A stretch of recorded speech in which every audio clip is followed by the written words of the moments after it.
What's up, everyone? You can't believe it. I'm on 2 times in one day, and I'm doing this as an experiment to see if you can actually do 2 live streams on the same day and what's going to happen. I've actually put out 2 videos within 24 hours, but I've never done 2 live streams. What's up, VA? What's up, Ron? Good to see everyone. Got the whiteboard up. You guys can all hear me, I'm sure, right? Yeah. I am on the right channel. Am I on the second channel or first channel? I can't even tell. Okay. So, I can see everybody. Can you guys hear me all right? Okay, so we're going to talk about reharmonizing a blues. Now, in this case, we have an F blues. So what is a blues really? A blues is any chord progression that's 12 bars. I mean, blues can be more than 12 bars, but typically a blues is 12 bars long and goes to the 4 chord in the 5th bar. Other than that, everything else is kind of negotiable, meaning we can put in any kind of chords. You can have your rock blues that would typically look like this and go to the 5 chord here, to the 4 chord, back to the 1 chord for 2 bars. Or you can have jazz blues, okay? Jazz blues are more sophisticated. They've got many, many more chord changes that you can substitute in here, and they give much more harmonic color. We're going to talk about a bunch of different reharmonizations of an F blues, okay? Now, the first common thing that we have is to go to the 4 chord in the 2nd bar. So it'd go F7, B flat 7 to F7 for 2 bars, right? So this is kind of your first thing that you do. That's your first standard reharm for the first 4 bars. But typically what people do is they substitute, I'm talking pros, they substitute and they put a 2 chord here, C minor 7 to F7. Okay, so you have 1 chord, a dominant 1, to 4, then 2, 5, 1. Okay, the reason they do this 2, 5, 1 is to create harmonic energy to the 4 chord. Okay, now you can also put another passing chord in here to create harmonic energy to the 2 chord. So what a lot of people do is they will put a B diminished 7 chord. That's a 7 diminished 7 of 2. Okay. Now, if you want to create even more harmonic direction to the 4 chord, you'll take this chord and you'll make it some type of an altered chord. Could be a sharp 9 or flat 9, sharp 5 or flat 5. We'll say we'll make it a flat 9, okay? And then you go to the 4 chord. This is your first standard reharmonization of the first 4 bars. Now, what does that sound like? Well, I've got my guitar here, and I'm going to show you what it sounds like. Okay. Okay, so we got the 1 chord, F7, then we got 4, then we got diminished 7th of 2 to 2 to 5 to 4. Okay, so 1, 2, 3, 4, 1, 2, 3, 4, 1, 2, 3, 4. I did F7 to F7 flat 9. 3, 4. Or I could go 1, 2, 3, 4, 1, 2, 3, 4. And then go to the 4 chord here in bar 5. Okay, that's your first standard reharmonization of those first 4 bars. We're going to talk about a bunch of different variations for that.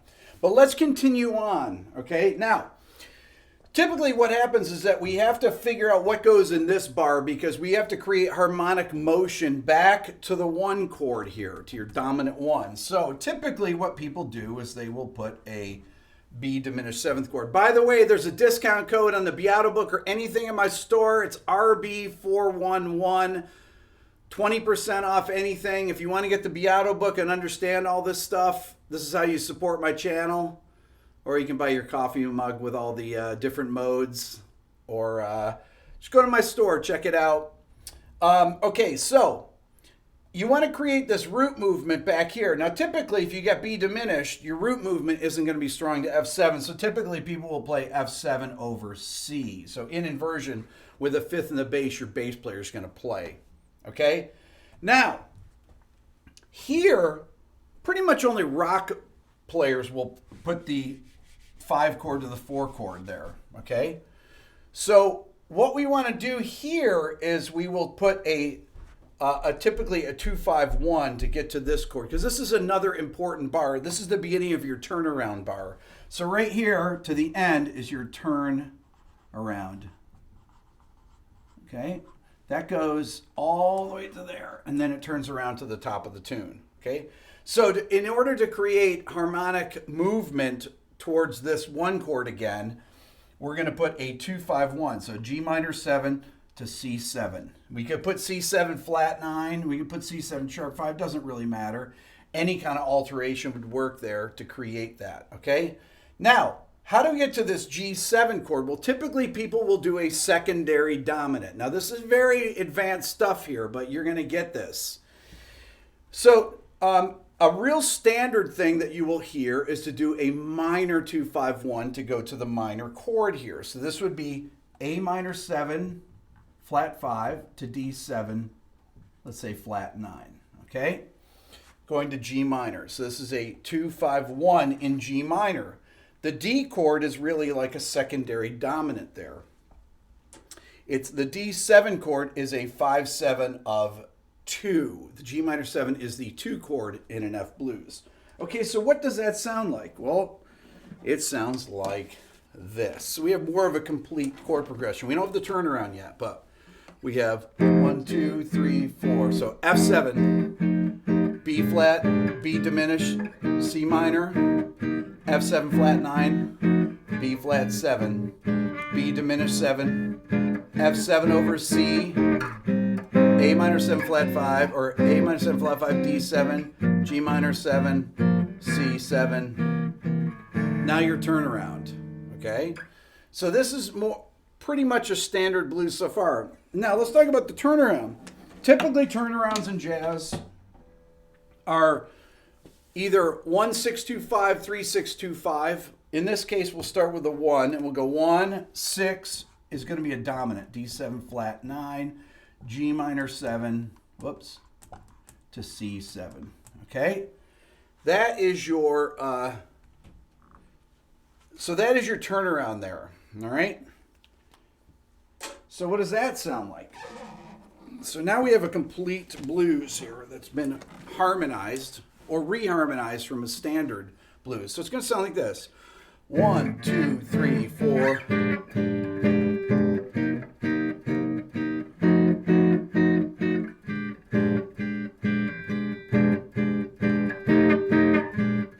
Ooh, added a chord.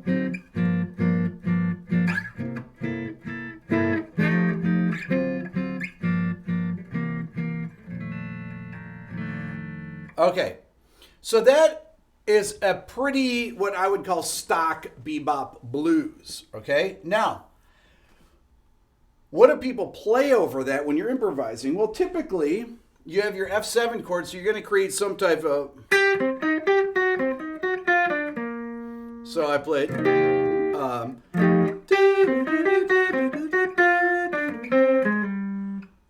so I'm creating some type of energy to that B flat. That's giving me an F7 flat 9 that I put right there.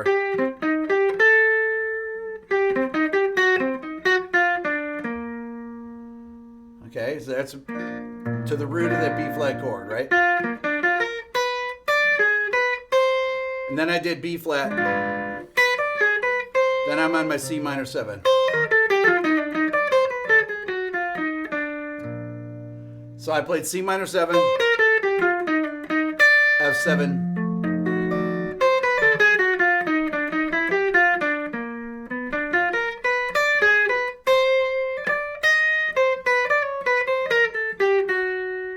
So you can hear those chords moving that way, right? All you have to do is listen. It's like, you can say to yourself, yeah, I hear that harmonic movement.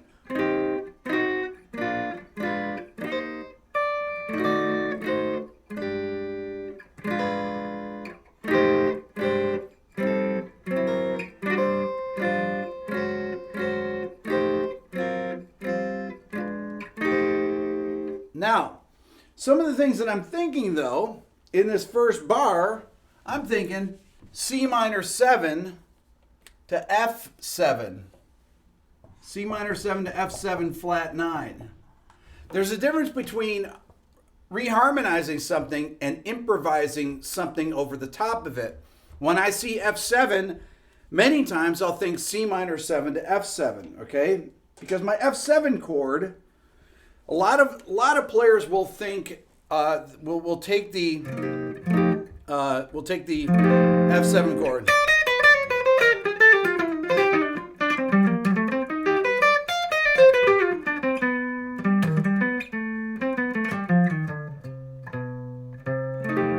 And they'll play 2-5-1.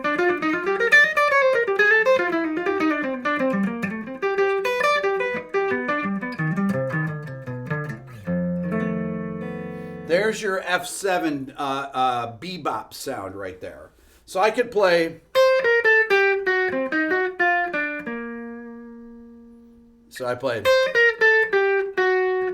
I'm thinking C minor 7.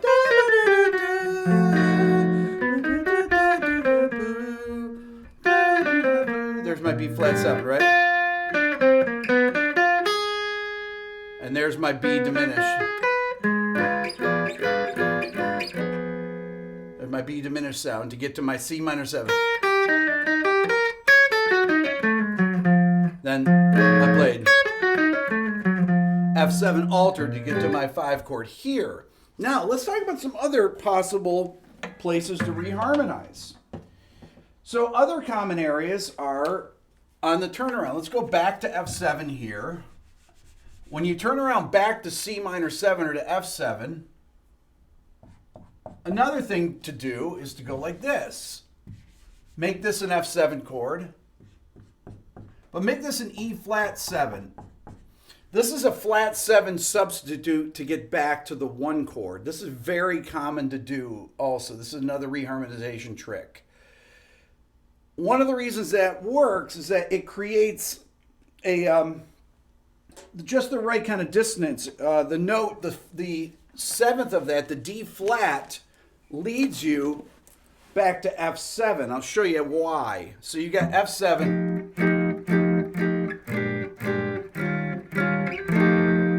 Okay, so that you got F7 here.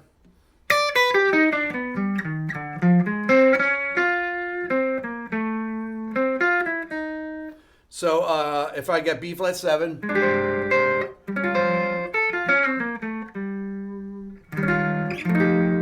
to F7. So that's one possible substitution that you can have there. Okay? You can also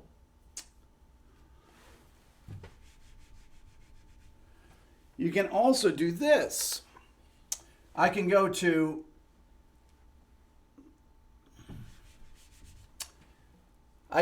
this.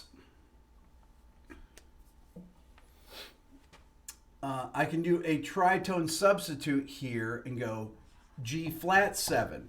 Now this is a Thelonious Monk kind of thing to do right here, right? To go F7 and to go to G flat, then back to F7. Why? Why do you do that? Well, if you got... You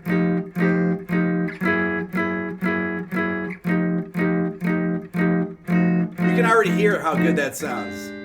Well, why does that G flat 7 work? Because it's the tritone substitute of this. So I've got...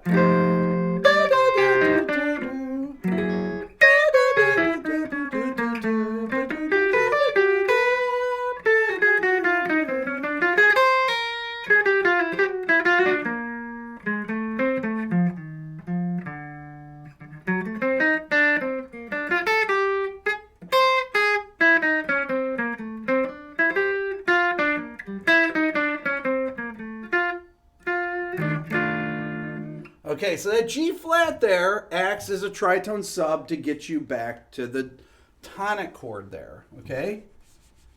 Now, another thing that you can do is you can do what is called a bird blues, okay? Now, this would be common to do where you make this tonic chord in F major 7 chord.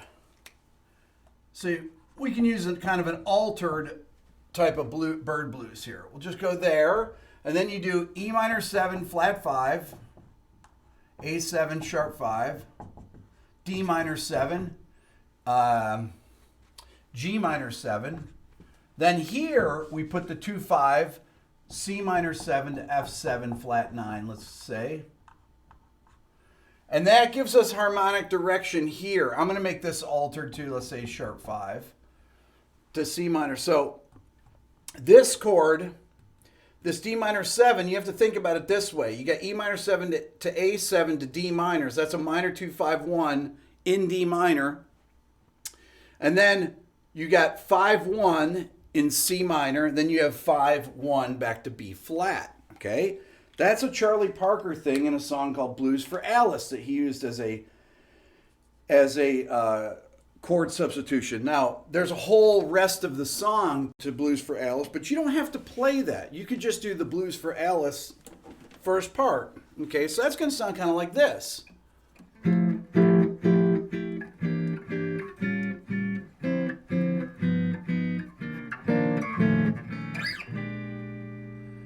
Okay, so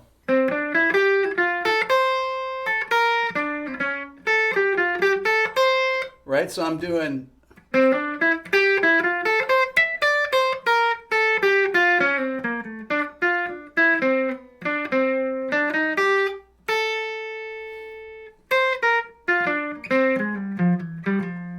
okay, so F major 7. Then we got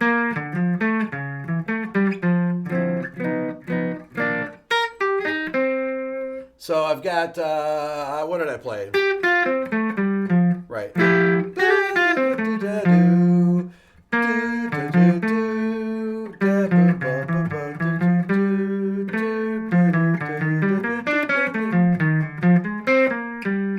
Okay, so F major 7.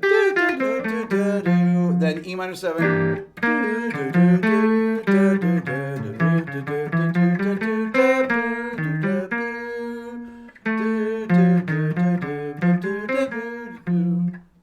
You can hear those chords moving right there, right?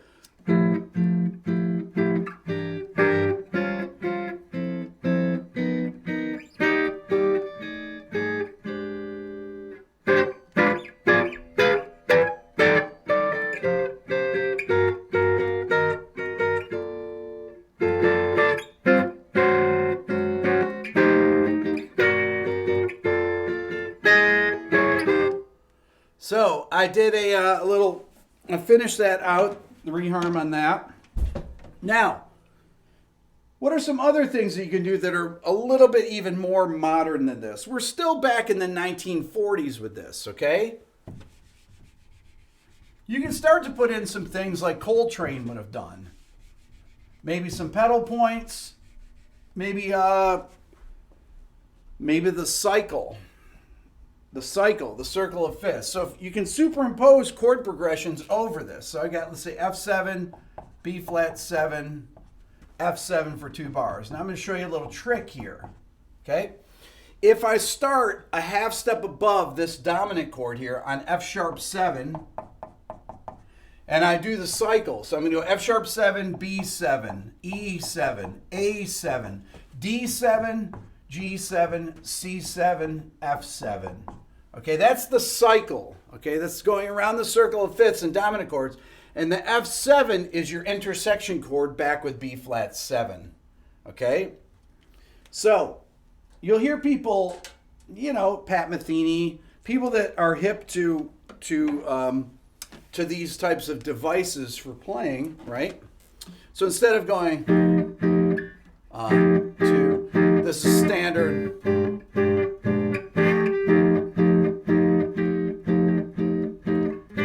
I'm going to go like this. 2, 3, 4.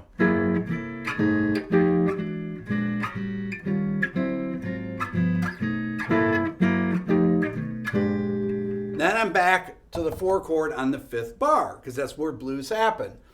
So you say, okay, well, how do you actually play over the cycle? I've got a great exercise in my book on playing over the cycle, or cycle of fifths, right?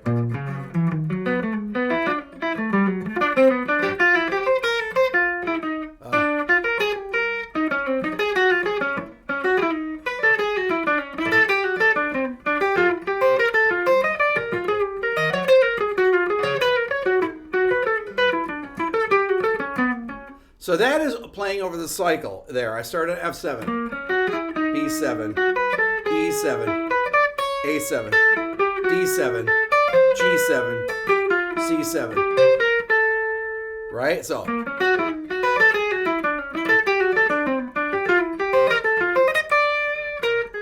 There I am.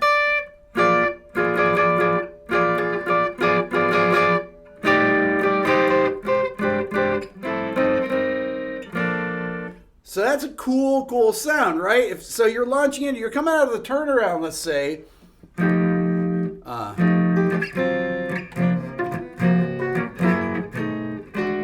So if I'm coming out of the turnaround,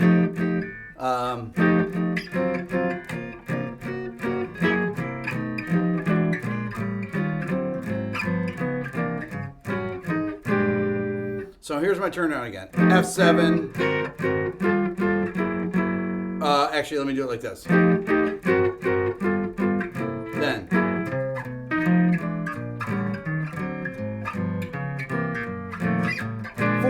Four chord fifth bar right there.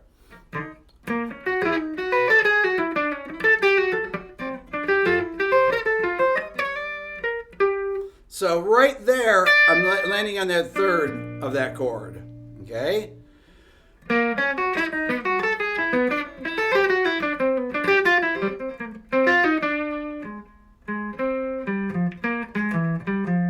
So there it is again. You can hear those chords moving, right? So I'm playing B7, E7, A7, D7, G7, C7, F7. And there I am on my B flat chord in the fourth bar. So that's the cycle superimposed over the first four bars of the blues. Okay? Now,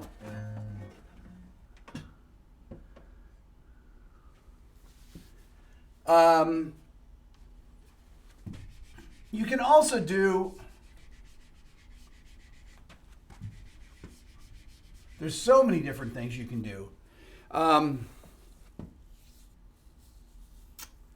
I could do a pedal point over this.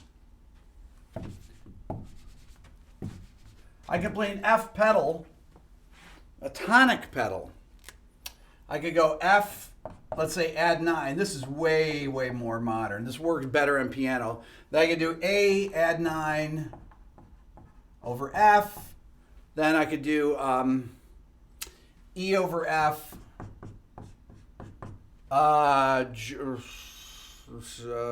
G flat over F, and then to B flat. Okay, this would be a much more modern sound that you would hear. Maybe somebody like Brad Mehldau or Iden would play something like this. I'm not sure about Brad Mehldau. Brad Mehldau would play something like that. That is much more of a modern, would be a modern pedal. When I say pedal, I mean that you have F, the tonic is in every chord there. Okay? So your one chord here is F add 9. You could do F add 9 like this.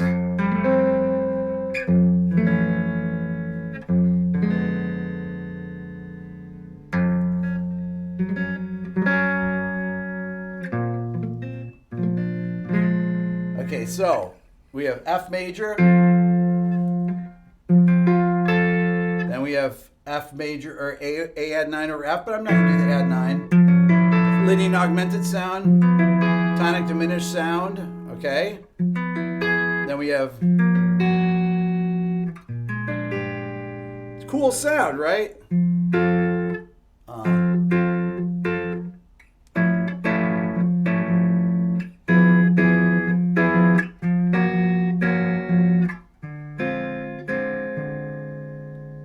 like it. Now that is a really, really cool sound. So how do you play over that though, right? F add 9. So then A add 9 over F.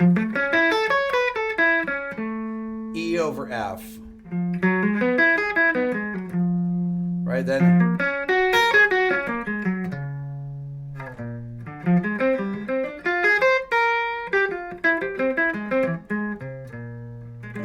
So I just played over that, those different triads. If you hear the chords behind it, it sounds incredibly hip. It's a really, really great sound, much more modern sound. Now, that's not even doing things like playing chordal voicings, for example. You could be doing all McCoy-Tyner style voicings in here. You could really play F dominant or C minor.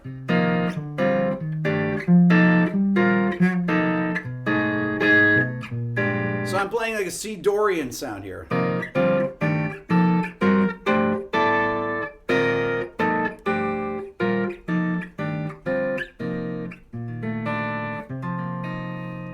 So that's where you're getting in your, right.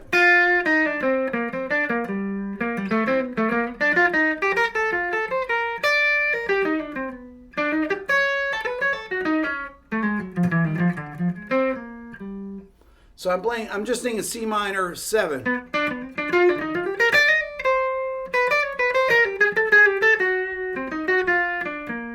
So there, that would be that whole thing, right?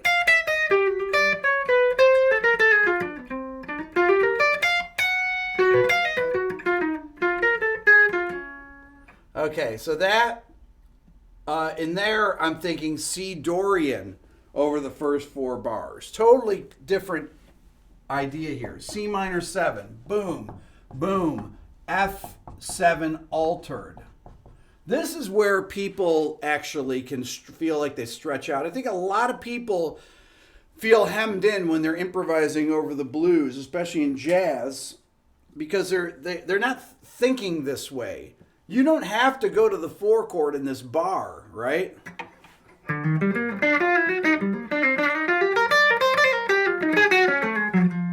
Okay, so I just played C minor 7 for 3 bars, and then I played F7 here, right?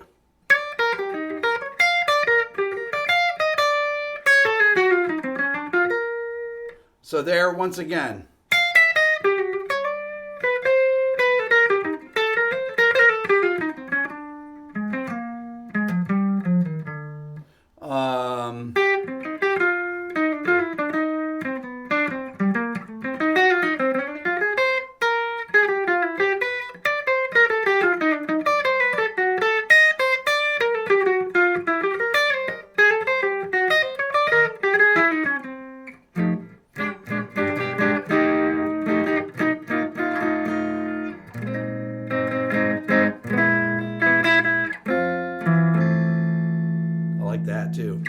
So this is, a lot more advanced. On the turnaround, we can do all sorts of different kind of things here.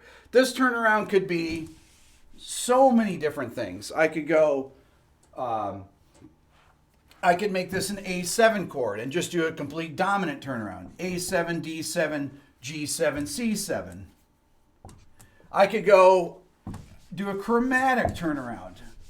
F7, A flat 7, G7, G flat 7. Okay, this is using a tritone sub here. Tritone sub, tritone sub. F7, A flat, G, G flat. So the turnaround is another place that you can go off the reservation and play a lot of different substitutions, okay? Instead of just getting locked into your standard kind of,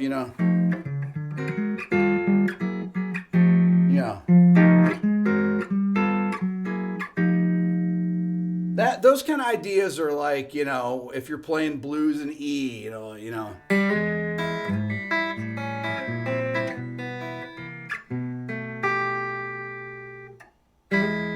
those kind of things.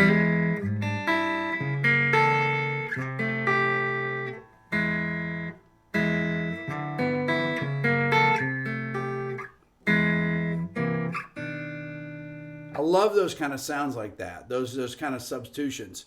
You can play a turnaround like that. You can play a turnaround on the C chord.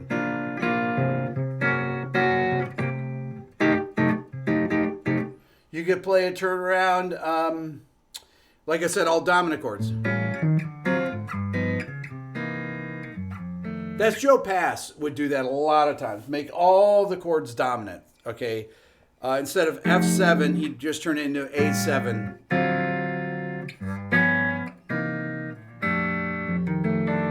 That's a really, really great sound to do, right? So there's many, many possibilities.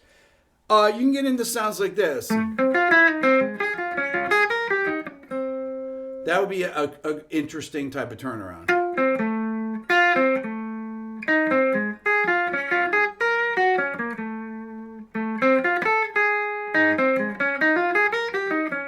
So I'm playing, right? F major, D flat major. I'm playing.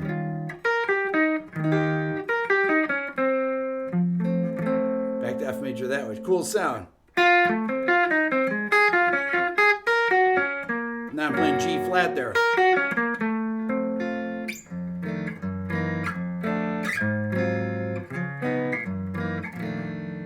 Okay, so there's many, many, many possibilities of reharmonizing just a simple blues pattern like this.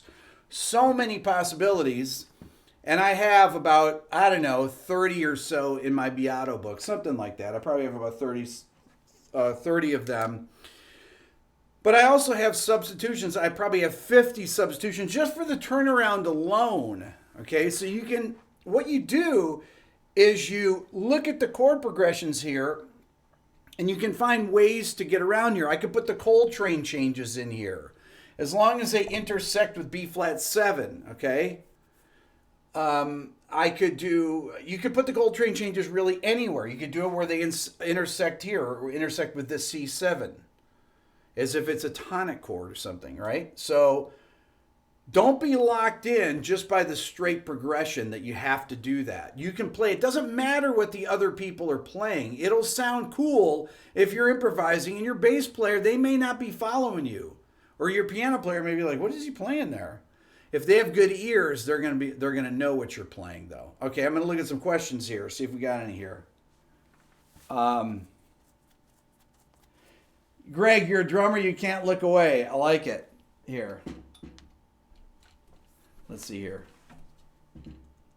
My stand's kind of wonky a little bit here.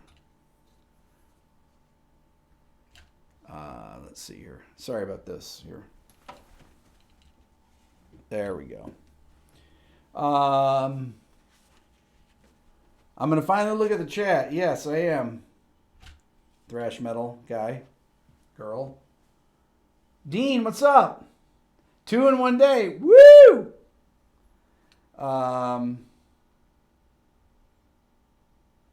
Buying my book. Graham, there you go.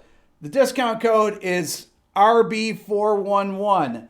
I did this as an experiment. I was talking to Aaron earlier. I've done 2 videos in 24 hours many times at the beginning of my channel. I'd release a video at night, and then I'd forget that I did that, and then the next day I'd come out with another one. And people would be like, why did you release a video? You just put one out 8 hours ago. That's why I did 340 videos in the first year. But what I want to do is I wanted to get back to the types of videos that I did with the whiteboard, because I think lecture style is extremely important for learning. I don't think that there's enough lecture style videos out there. This is what I would do when I was a college professor. I'd go up, we didn't have whiteboards, we had blackboards, but whatever, green boards really they were. And I would just take 4 bars of a blues, or 4 bars of rhythm changes, or 4 bars of something, you know, some type of chord progression. Now this can really work for any kind of a tune, this idea of reharmonization, because there are many, many rules. I have rules for reharmonization in my book. page after page after page. My book is 461 pages. I always say that nobody really gets through it. What's up, Tom? We need more that you can finally understand what I'm teaching. See, I can actually see the comments all the way from back here. I did a couple, Dean, I did a couple reharmonizations like that. Thank you, Richard. Appreciate that.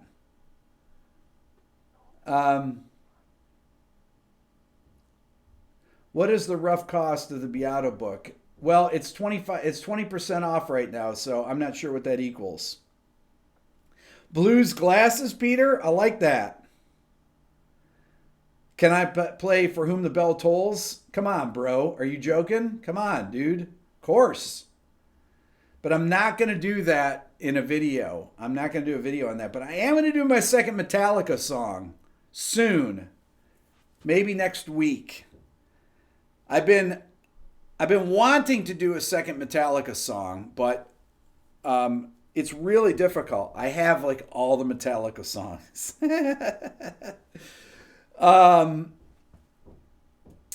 Tomas, good to see you.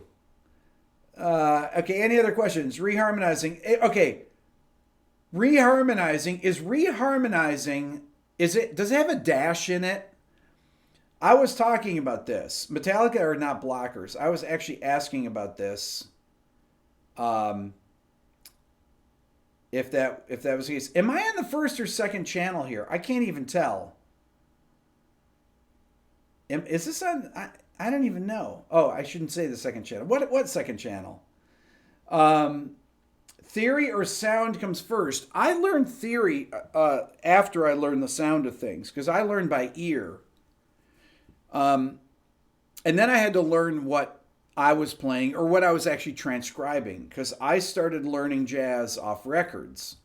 I learned Joe Pass Virtuoso, many Oscar Peterson records, Miles Davis records, John Coltrane records. So I would learn the tunes. I learned the heads to the tunes, and I would learn the chord progressions. And I didn't really understand the theory. I knew things that were, thank you, Dean. I understood how basic chord progressions worked, even if I didn't understand the theory.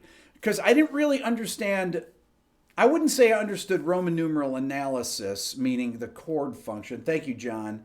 Until I got to college, until we actually had classical harmony. Classical harmony is very similar. It's the same thing. Roman numeral analysis is really the same. The things about blues that are weird is that the thing that are confusing to people that are classical musicians is like you'll have F7 here, and it's really a 1-7 chord, and you don't really have 1-7 chords. Dominant chords are always the 5 chord in a key.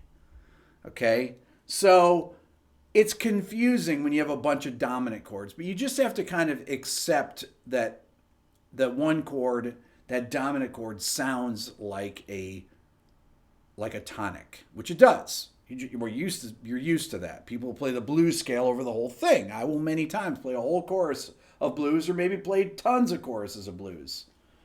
Tom says it's pretty tough putting the theory into what you know from ear. You're finally getting it. That is really the thing. Is like whether you learn it first, the ear is extremely important, because you can't really. You'll notice that when I'm starting to improvise here, I have to start singing along. If I don't sing along, I don't have direction in what I'm playing. My ear is actually leading me, and I don't even feel like that I know where I'm going until I start singing. Okay, so when I start kind of scatting along with what I'm playing, it drives my whole sense of motion of phrasing is based off of that. Obviously, guys like George Benson, he's the master of doing that. Keith Jarrett is not a master. He's a master of playing it, but he's a master of singing really weird stuff with it. But he sings it so that he has vocal-like phrasing, which he does. If you're singing along, you're naturally going to put breaks in, and you're not going to run on. And people that run on typically are guitar players or piano players. And things that where you have instruments where you don't need to breathe to play, many times people don't breathe and they're playing. They don't have any periods at the end of the sentence. They don't know how to put phrase endings in. So that's a really, really important point right there, is that that phrasing is not all. I mean, Kenny Burrell, Chris just said, what about Kenny Burrell? Even though you spelled Kenny Burrell wrong, you spelled Burrell wrong. But Kenny Burrell, yes, of course, the great players know how to phrase. Of course they do. Wes, all these guys, Benson, Joe Pass, Matheny, John Schofield, John Abercrombie, Kurt Rosenwinkel, Julian Lage. Great players know how to play phrases. That's probably the hardest thing to do, though, is to actually play things, improvise things that actually go somewhere and that have where you're developing motifs. So we'll talk more about that in the future, but I wanted to come back on. I was really kind of psyched. I did that live stream earlier today. I didn't know what it'd be like to do 2 live streams in the same day. So this is kind of, this is an experiment. And I have a lot of fun on this. I also wanted to try this setup where I've got my microphone here.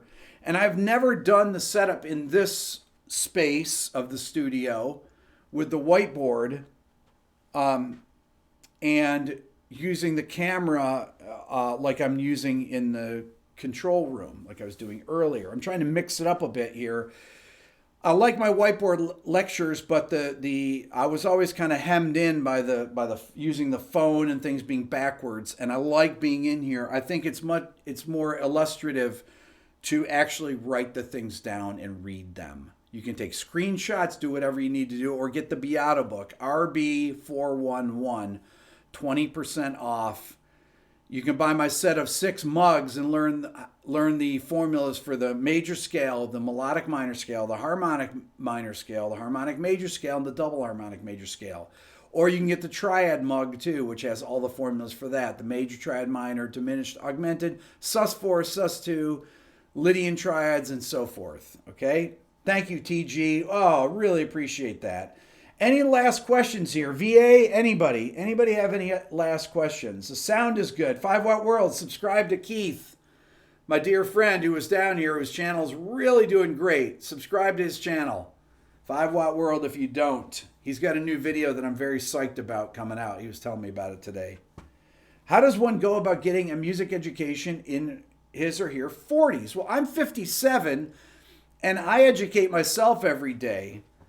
So how do you get an education? You come to my channel and you look up videos. I have a video on negative harmony.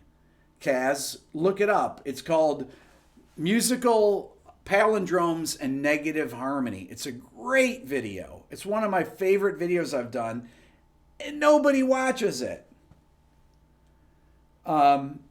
So we're all good. We're all good. This is fun here. Scales for major 7s, flat 7s, they're all in there. Everything. Everything you ever need is in the book. Like I said, nobody ever really gets through it. But you can work on it for 30 years. Okay, you guys are the best. Thank you so much for watching. I've got a new video coming out tomorrow that I'm very psyched about. Hopefully tomorrow, if I get it done. I got a lot of work to do, and I'm going to get back to it right now. So thank you. This was a success. You guys are the best. All right.